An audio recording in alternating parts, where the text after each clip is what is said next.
it seemed to me and like a lot of people that you had a really good final. Do you feel like you played well? Yeah, like, you know, for me, like, it's just these questions, like, over and over again around Big games. games.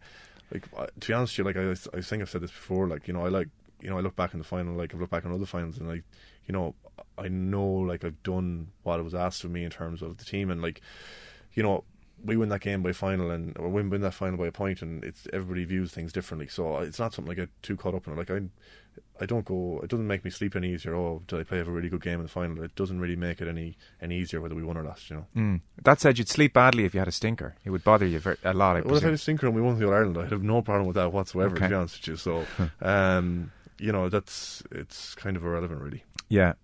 When we spoke briefly on the phone a couple of months ago, and it was the whole Selfiegate thing with Paul Flynn was mentioned, and you were saying that you kind of stayed away from social media around that time, stayed away from the press, which suggests that on some level that stuff does get to you, does affect you. You realise you've enough self-awareness to say, I need to protect myself from this kind of stuff.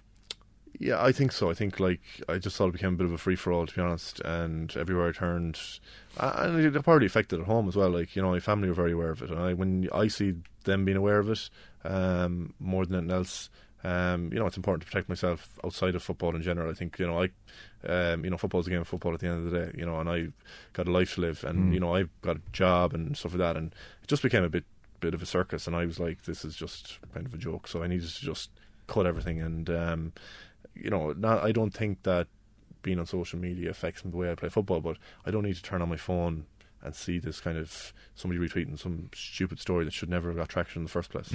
So I can hear that. When you say family, so who are the people that you?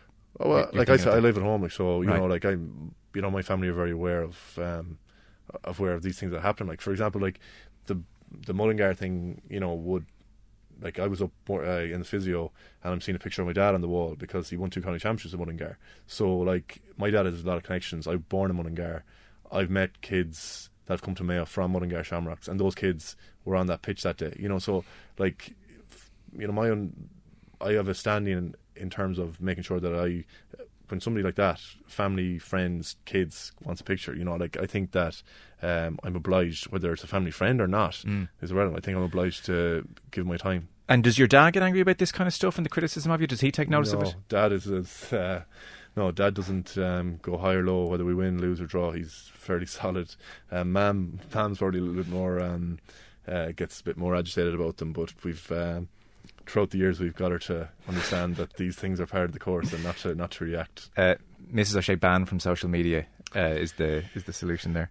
Yeah, no, she's on social media. She hasn't got that far yet, but in time. And so, what about criticism of your game? Because I remember asking you on the phone, okay, this thing about big games and, you know, could Aidan O'Shea do more? This kind of conversation, it tends to have an about you, I would say, more than any other player I can think of in the country. Is there more Aidan O'Shea? Can Aidan O'Shea become truly great?